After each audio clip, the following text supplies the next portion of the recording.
Hello, welcome. I'm Martin Sung, and this is the CNBC Conversation. Our special guest today is the President of the Republic of the Philippines, Benigno Aquino. Mr. President, a pleasure having you on the show. An honor talking to you today. Well, thank you for having me. It's really an honor for me too. It is our pleasure to talk to you. Let me start by asking you, round about 9 months into the job now, after assuming the presidency, just very honestly tell us, how do you feel? Well, a bit more competent and confident than when I started. The very first few weeks of the job was spent primarily on finding out exactly what problems had to be fixed, all the details. And of course, we're still discovering things that we have to be taken care of. But as opposed to perhaps the first 2 or 3 months, it felt like catching up. Now we feel we have a competent handle already on the situation. Okay, you've got a better grip on the situation. At that point in time, what did you identify as the main issues or challenges that needed addressing or fixing? Your platform was reform, was anti-corruption as well. Yes. Plus? Well, basically it's the system of governance that was geared towards retaining power for the incumbent, my predecessor. Yeah. And all decisions had to flow from what would keep her in power rather than what was good for the country. Okay. And again, this led to a lot of avenues for corruption, which lessened the power of government to empower its people. Okay. So right now, I think we can really claim to have empowered our people in so many aspects. We have changed quite a number of things that were the usual norms and practices of what we found out. I'll give you, for example, we have a substantial number of government-owned and controlled corporations. Okay?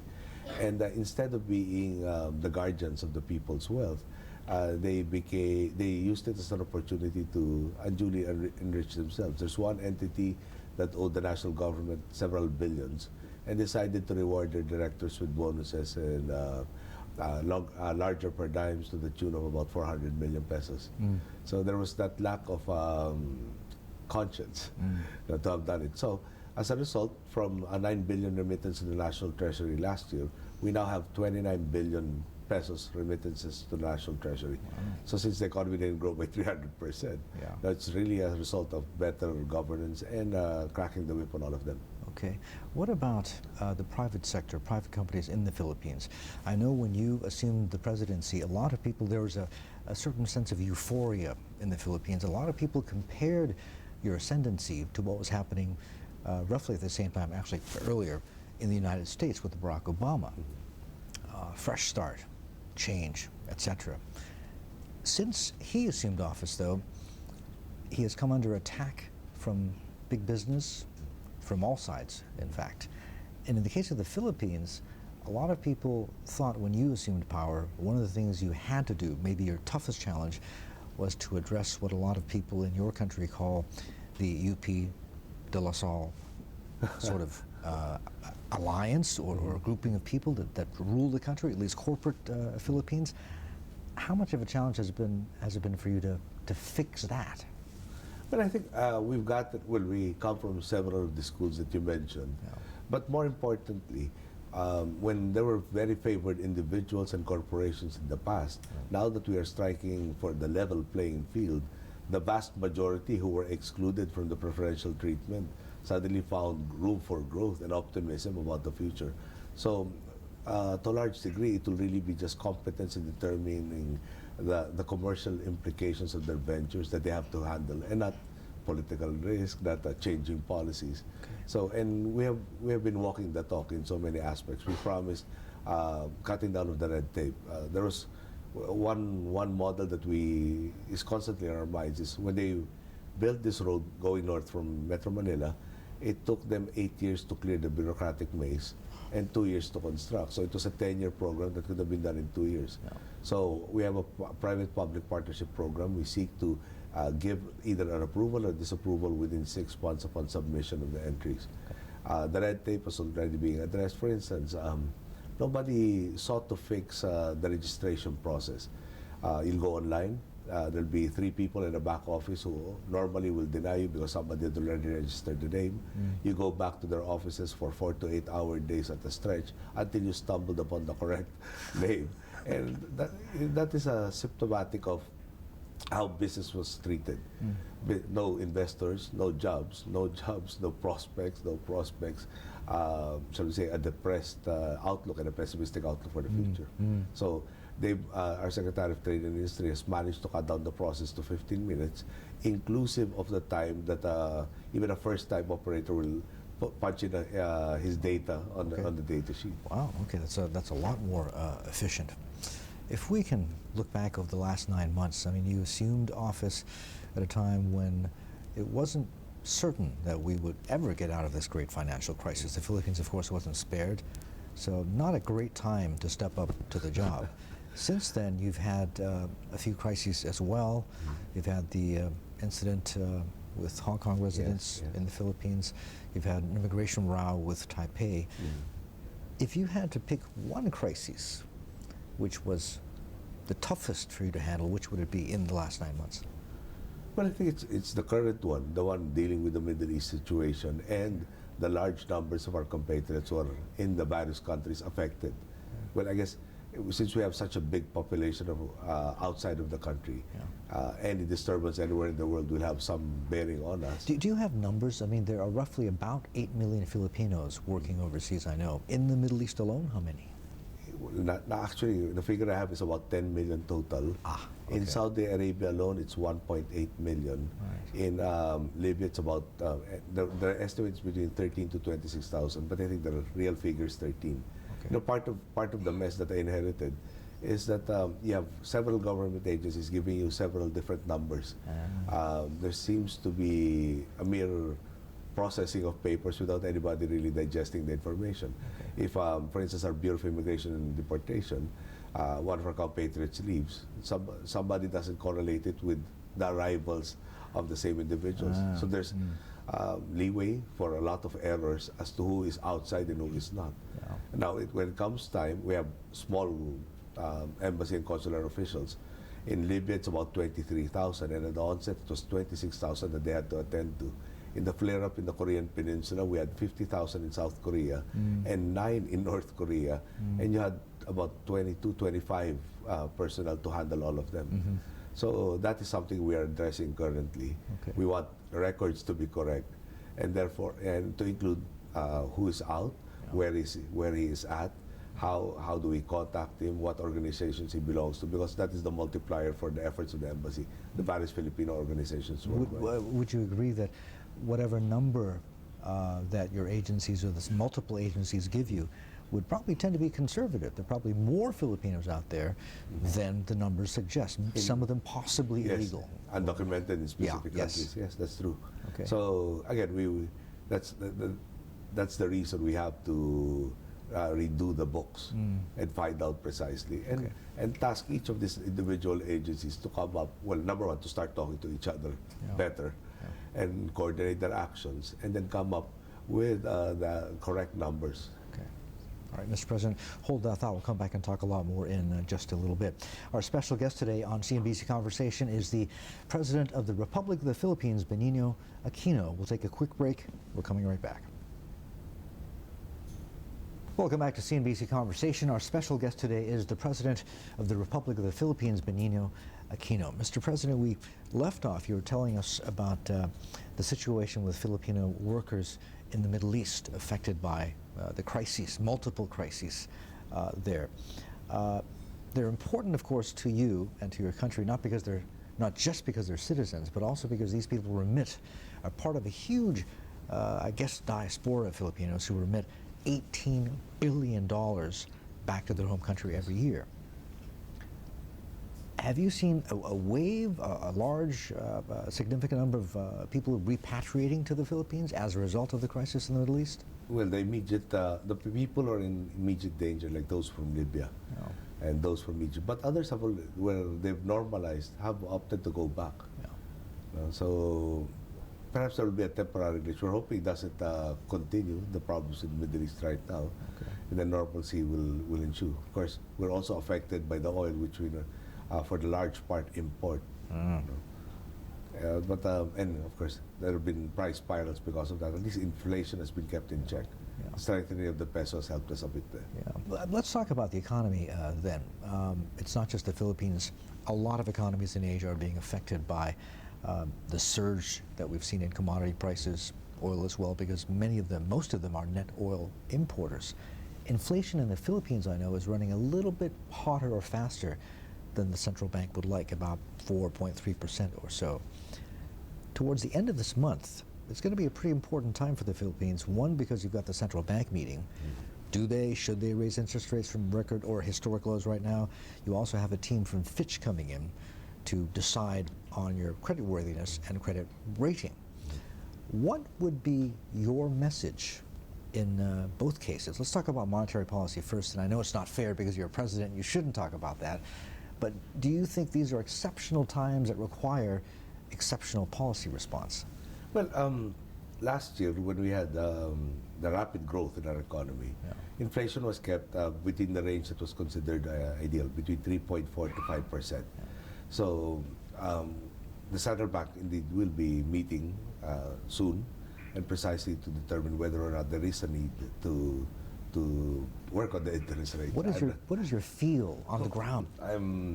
Are prices I don't think I running too should be hot? commenting on that. They are an independent entity. We have representatives on the board.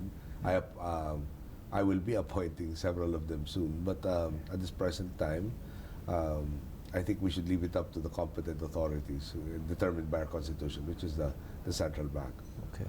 And any pronouncements I make might lead to distortions as to what they should be doing. Well, talking about distortions, I mean, in some cases, I think Indonesia would be a good example, where you just came from visiting the president there, Susilo Bambang Yudhoyono. They have a legacy and a history of subsidies as well. I know the Philippines is running a record deficit, or coming off a year when there was a record deficit. Does that make it more difficult for your country and your policymakers to sustain what subsidies you still do have on essential items for your people? I think we have we did a program, the disturbances in the Middle East and the rapid increases in the price of oil, or even the lack of an ability to project where it will lead up to, given that the stimulus for its movement has not been removed. Is it difficult for us? That will have an impact.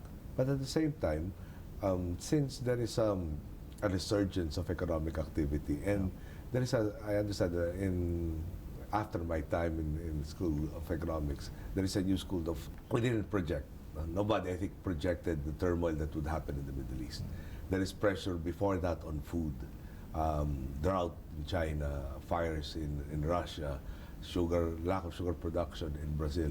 All of these are factors that have already been inputted by our economic team and our economic And managers. then the Middle East happened. Then the Middle East happened, and that is presently we're accelerating, changing the energy mix into more of the renewables, and in our case, sustainable. So that includes biofuels. There are, I think, in a very advanced stage, wind, especially for specific areas where wind funnels have already been identified. Specifically, Mindoro Oriental is one of them. There will be a major geothermal field that will be set up in the northern part of the Philippines. And I got educated because I thought they'd have to be near a volcano, various vents, but it's going to be located up in the Cordilleras, which doesn't have volcanoes at this time. Interesting. So, and we're moving again from dependence on fossil fuels by, we still have motorcycles that have sidecars attached to it. We call it tricycles. They run on petroleum products. We're going to launch by the end of this month electric tricycles. Interesting. Since generation of power is about 9% due oil, most of it is coal, hydroelectric, geothermal sources. So at the end of the process, and pollution is also a factor. These motorcycles, for the most part, are two-stroke engines. 80% of the pollution in Metro Manila is caused by mobile sources. When we shift to electric tricycles, the pollution reduction will really be immense. But more than that, the operators of these tricycles will be making a lot more money with this, by using electricity as the multi-factor rather than the petroleum products. So, and by a factor of something like, operating costs will be like 33% of what they are now. So all of these factors, all of these steps are seen to address lessening the dependence on oil in particular, and lessen the negative effect of the volatility of prices. Indeed, and part of, I guess, a longer-term strategic restructuring of your economy. More immediately, though, I'm still curious, again, because you're running such a large deficit, a record one for 2010 last year, does that make it more difficult for your government and your policymakers to continue what subsidies still exist for essential services and what was goods? projected last year was 325 billion peso deficit. Yeah. We managed to trim it down to about 314 billion deficit. That, I think, was sufficient for both Moody's and Standards & Poor's to improve our rating. And so if when Fitch comes in, and hopefully that they will not be too conservative and blame external factors beyond our control in our ability to manage the economy, then we expect a similar result from this last credit rating agency. Does it lessen our ability? We have already cut on several items that we felt were not productive anymore. We have really trimmed the budget, so there's a moderate increase in the absolute value of the budget, but we feel it's more focused and more directed. And given the fact that there's really a very serious anti-corruption fight, and I'm getting a reputation of being very tight with our resources, we actually are able to fund a lot of projects from savings that we realized last year. Plus, of course, a portion from the remittances of the GOCCs. I wanted to get back to remittances, and we'll touch on that a little bit later. But one of the thoughts I had coming into this interview was, I understand that you are intending to spend a record amount of money, government spending, a lot of it into infrastructure, which is much needed and which investors would love to see, and which would long-term strategically put the Philippines in a much better competitive position. But you're coming off a record deficit. You're spending a record amount, government spending on infrastructure, we understand that, but you're running a record deficit. Privatization, you're starting to push that again, and that's, I think, a good sign. But for companies outside that want to take part to bid competitively in these public-private partnerships, what carrot can you offer them that no other president has been able to offer them before? Well, number one, we've pledged to try and insulate them from regulatory risk. Part of the contracts that we'll be entering into is that if they suffer because of regulatory risk, a change in the tax base, for instance, then government is supposed to make up for the difference on it. It will be, the lawyers will have to go through the particular phrasing of it, but that is the basic concept. The commercial risk will have to be all for, should say, the responsibility of the partners that we will be getting. We will have feasibility. We've set up this private-public partnerships productivity center that is supposed to conduct the feasibility study and come to the basic compromise or balance, wherein we make the package that attractive without seriously impairing the interests of the state.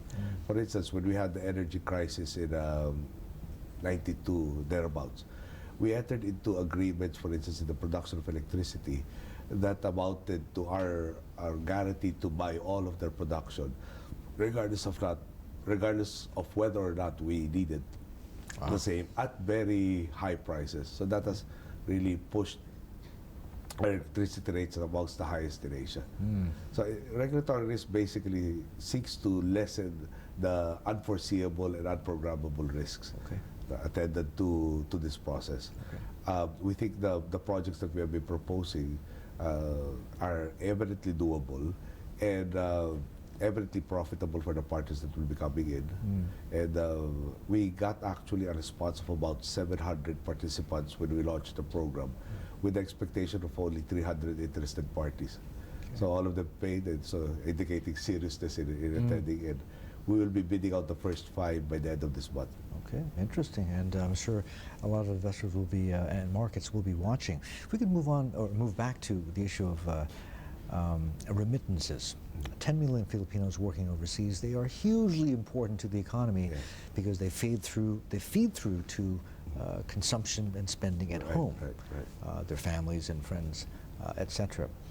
I also understand that as of, I believe, last year, according to a report from IBM and another tech consultancy, that in terms of number of people employed, the Philippines just overtook India as a business process outsourcing in hub. call centers. Exactly, Yeah. yes.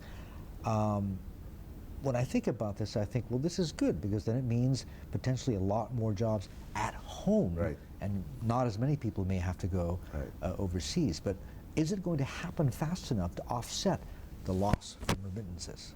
Well, we think so, especially for the people already abroad. Those that are still in the country, applicants to the BPO industry, only 1 out of 19 make it. So we're refining, reformulating the education system so that there is greater tie-ups by what they need. There's one entity, a Canadian insurance company, major multinational, that actually has scholarship programs for actuaries for their needs. So there is that greater correlation between what they need and working with our universities to be able to produce the talent that they need. Now, those that are already abroad are, by definition, will have to be multilingual. And we have operations already that are for the European market. So various languages that I have come across with, there might be an increase in terms of the opportunities extant for our countrymen. Will it be fast enough? We have been reforming the education process, but some of it will take time. Basic education in particular, we're moving from a 10-year cycle to what we call the K+12 format. But immediately, we have a vocational training portion of our education setup called TESDA. And TESDA has been working on the English skills of our countrymen. You're right about their contribution to the economy, but that is consumption-driven, and that is subject to the vagaries of their host countries' economies. Exactly. Something we can depend on.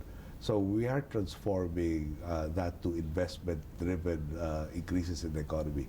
And last year, our electronics segment of the export market grew by about 30%. In spite of the fact that the vast majority of the purchases for our semiconductors would eventually be the first world countries that were just steering from the effects of the financial crisis. So, but again, they grew by 30%. I understand that's a new record. I was pleasantly surprised that we are not just manufacturers, but we are also now designers of how to shrink all of the semiconductors even further. Interesting. We also have a segment that does engineering design for major oil refineries in the Middle East that were never even imagined in my country. They're hired by, amongst them, a Japanese corporation that has about 70 to 80 in Japan itself, 800 in their BPO in Fort Bonifacio in Manila. Interesting. Mr. President, hold that thought. We'll come back and talk a lot more in just a bit. In Conversation is going to take a quick break. We'll be right back. The Republic of the Philippines. Mr. President, we left off, you were talking about your people and being able to create more jobs for them at home, possibly in business process outsourcing, where the Philippines has just overtaken India. Let me pull it broader, if I could. Through the course of our conversation, you've talked about many of the challenges or issues that deter foreign investment from coming into the Philippines. The corruption, the inefficiency, lack of reform, lack of infrastructure. Let me talk to you about security, if we could. With the communists, this insurgency is now in its 42nd year. But since you came to office, with some people, there's fresh hope that perhaps a lasting and just peace can be found. I know that just a few weeks ago, negotiations began in Europe. What can you tell us now? To be very honest about it, when we were constituting the negotiating panel, there were very few volunteers. But they took on the job. We managed to constitute the panel, perhaps with a heavy heart, with a lack of optimism. So they had the initial dialogues, and they come back, and these are not people who are member of the academe, who are situated in theory. These were people who were ostensibly sympathetic to the communist cause at some point in time, at least in terms of what they were trying to achieve. So one can say that they might have been jaded and cynical already going through the process. Okay. But after the talks, they come back and they tell me they're very optimistic about the results. Jose Maria Sison, the founder and head, at least the figurehead of the Communist Party of the Philippines, and they agreed that they are thinking of an 18-month time frame to conclude the negotiations. Okay. And we will do everything we can to encourage that. So, but at the same time, the state will protect its citizens for the depredations. Okay. But again, instead of being locked into all of the nitty-gritty details, to just prolong and give a semblance of talking about peace, this, to my mind, this is the first time that they ever said, 18 months we can resolve this. Okay. How safe, still on security, but changing the subject or the geography a little bit, the Muslim issue or question, how safe is the South now? We still have the same problems. You have the lack of development brought about by the instability, especially in the autonomous region. It's a chicken and egg situation. The lack of development fosters people who will opt out of the system and join the secessionist movement. Some of them have decided to go in a life of brigandage and banditry because it's very lucrative. Justice is not served. I will have to be honest. Our conviction rate is a paltry 14%. Now, 14% that I inherited, we're now at 18%. 6 years to adjudicate the cases.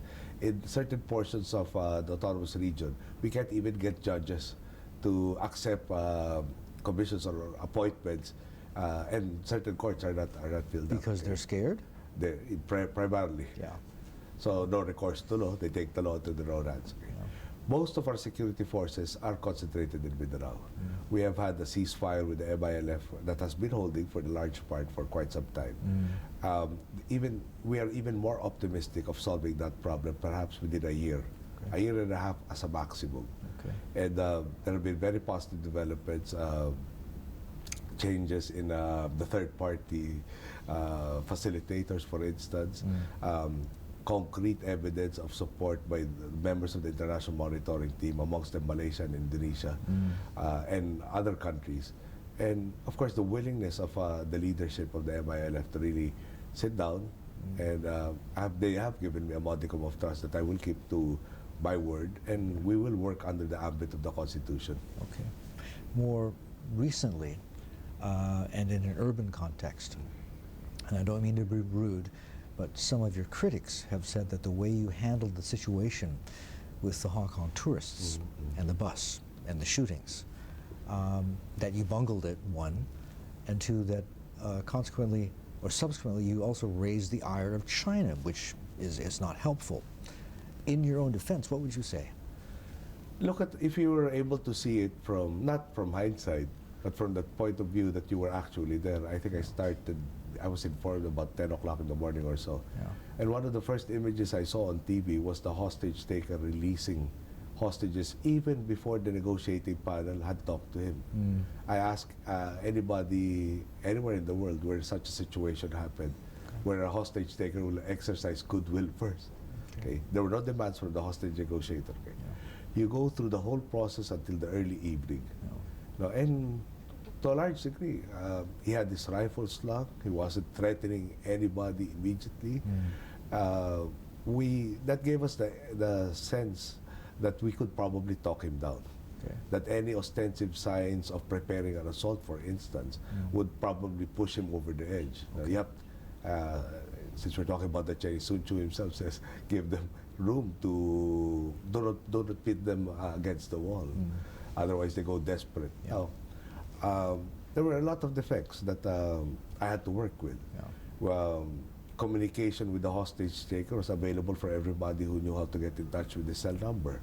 There were people from our media who were, shall we say, intent on getting the ratings high and not very conscious of exactly what they were provoking. Certain orders of mine were not followed, specifically by the chief of police of Manila itself.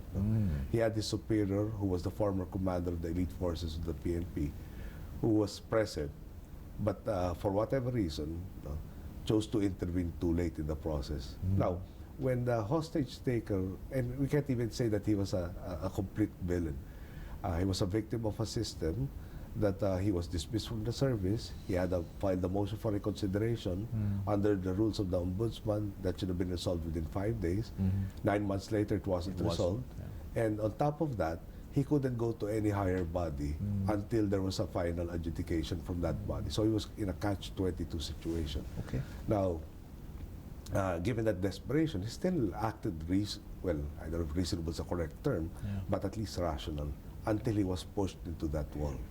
Now, by that time, our forces were able, and even if they were the better forces on hand, there was quite an expanse of open area. And what triggered it was the shots being fired. So he was, based on the testimonies of those who survived, including the Filipinos and the tourists who were present, he was already shooting everybody before we could initiate any action. So, could it have been handled better? Yes. Should we have used other forces more capable? Yes. But were we wrong to think that we could talk him down? I'm not sure if that happened again. Okay. If we would have changed anything. All right, fair enough. And I think we can point out to other situations where they employed supposed to be better, more sophisticated forces, and they had worse results. Okay, fair enough. Another security-related question. For many years now, kidnapping has been endemic in the Philippines. I remember not too long ago being in Manila, and a friend of mine showed me a website where you can actually track, based on your net worth, how much your ransom would be. What is the situation now with kidnappings? For the most part, they're relegated again to certain portions of the autonomous region of Muslim Mindanao. I'm actually, well, the government agencies and forces are collating quite a huge dossier on personalities. We're about to start charging even politicians who are suspected to have links of it. We are strengthening the Anti-Money Laundering Council to be able to trace wealth that is unexplained, that might be proceeds from crime. In fairness to our security forces, I think most have been solved. No? And when we say solved, it's not a mere identification of the perpetrators, but actual arrests of the same and bringing them before the courts and charging them before the courts. Again, it's a function of the economy. It's a function of the efficiency of our security services. And all I can say is that there has been dramatic improvement. Okay. All right, Mr. President, one last question before we let you go. Looking back over your 9 months or so in office, if you had to give yourself a rating or a grade, what would it be? I can't say I was perfect. Okay. I can't say that I found all the right people to put it into various positions. Yeah. I had to contend with what we call landmines. Landmines were obstacles for us to be able to achieve our objectives. Yeah. For instance, a major hindrance for me to file cases for people we believe were guilty of corrupt practices is lack of confidence in the ombudsman, who might prepare cases that are very weak, leading to a dismissal of the charges and the operation of double jeopardy provisions. So would that be a B plus? So I'll be, pardon me, sorry. Would that be a B plus or? Yeah, or somewhere about B or B plus. B or B plus. It's a judicial reform which I promise is the fourth plan, which needs the most working, and which we're struggling with. And for the rest of your tenure, 6 years in office, if you had a to-do list, and I'm sure you do, what would be on the top of that? Well, it's still judicial reform as far as I'm concerned. Okay. Government efficiency cannot happen without the certainty of conviction if you commit a crime. Right. And again, the other crimes that are being committed. Yeah. If we are in drugs, we have a paltry 1% conviction rate. And obviously that does not serve as a deterrent. No. So we have so many arrests, but we haven't been successful yet. So that has to be one. Adjudication should be faster. Yeah. Second, conviction will have to be higher. We have made some inroads. The 14% we inherited is now 18%. In drugs, we are focusing on it. That's the other major crime situation that we're looking at. Okay. So, well, there are three actually. Yeah. Kidnapping, We looked into carnapping, but the third is the drugs aspect. Okay. Mr. President, we'll have to leave it there, just out of time. Thank you so much for talking to us. It's been a pleasure. Thank you, Martin. Okay. And we've been talking with our special guest today, the President of the Republic of the Philippines, Benigno Aquino. This is CNBC Conversation. I'm Martin Sung. Thanks for watching.